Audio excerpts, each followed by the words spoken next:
क्या आप जानते हैं कि भारत की संसद भी सारी शक्तियों के बावजूद सब कुछ नहीं कर सकती? क्या आप मानते हैं कि लोकतंत्र में कुछ चीजें इतनी पवित्र होती हैं कि उन्हें बदला नहीं जा सकता? आज का एपिसोड उसी एक सिद्धांत पर आधारित है जिसने भारतीय लोकतंत्र की नींव को सुरक्षित रखा। Basic structure doctrine. भारत का संविधान एक जीवित दस्तावेज है, लेकिन क्या हर संशोधन स्वीकार्य है?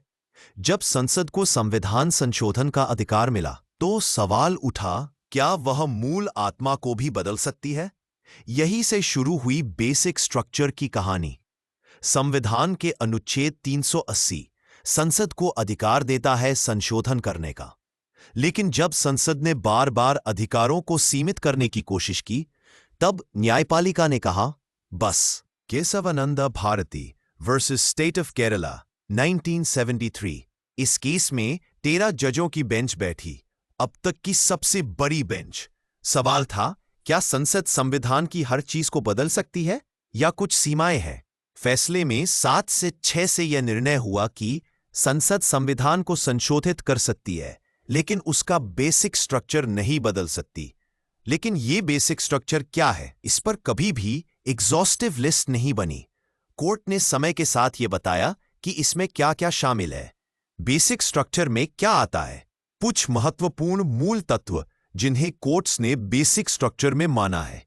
संविधान की सर्वोच्चता, न्यायपालिका की स्वतंत्रता, कानून का शासन, रूल ऑफ लॉ, धर्मनिरपेक्षता, न्याय, स्वतंत्रता, समानता, संसद और राज्य विधानमंडलों का लोकतांत्रिक ढांचा, न्यायिक पुनरावलोकन, जुडिशियल रिव्यू, स्वतंत्र और निष्पक्ष चुनाव, शक्तियों का विभाजन, सेपरेशन ऑफ पावर्स।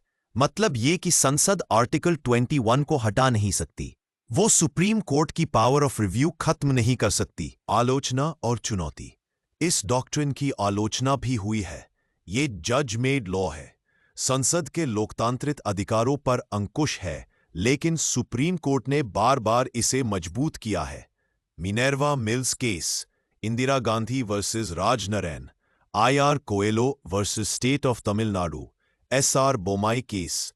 वर्तमान में इसका प्रभाव आज भी, जब सरकार कोई बड़ा बदलाव लाती है, जैसे NRC, CAA, UCC या चुनावी प्रक्रिया, तो बेसिक स्ट्रक्चर की कसौटी पर उसे परखा जाता है।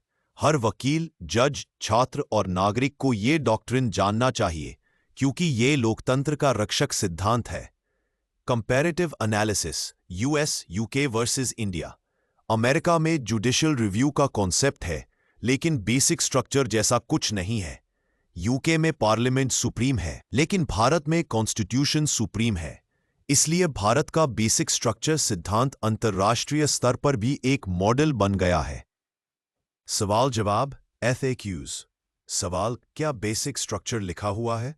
जवाब, नहीं, ये न्यायपालिका द्वारा विकसित किया गया सिद्धांत है। सवाल, क्या बेसिक स्ट्रक्चर को भी बदला जा सकता है? जवाब, नहीं, यही इसकी विशेषता है। सवाल, क्या यह डॉक्ट्रिन लोकतंत्र के लिए जरूरी है? जवाब, हाँ, क्योंकि यह संविधान की आत्मा की रक्षा करता है।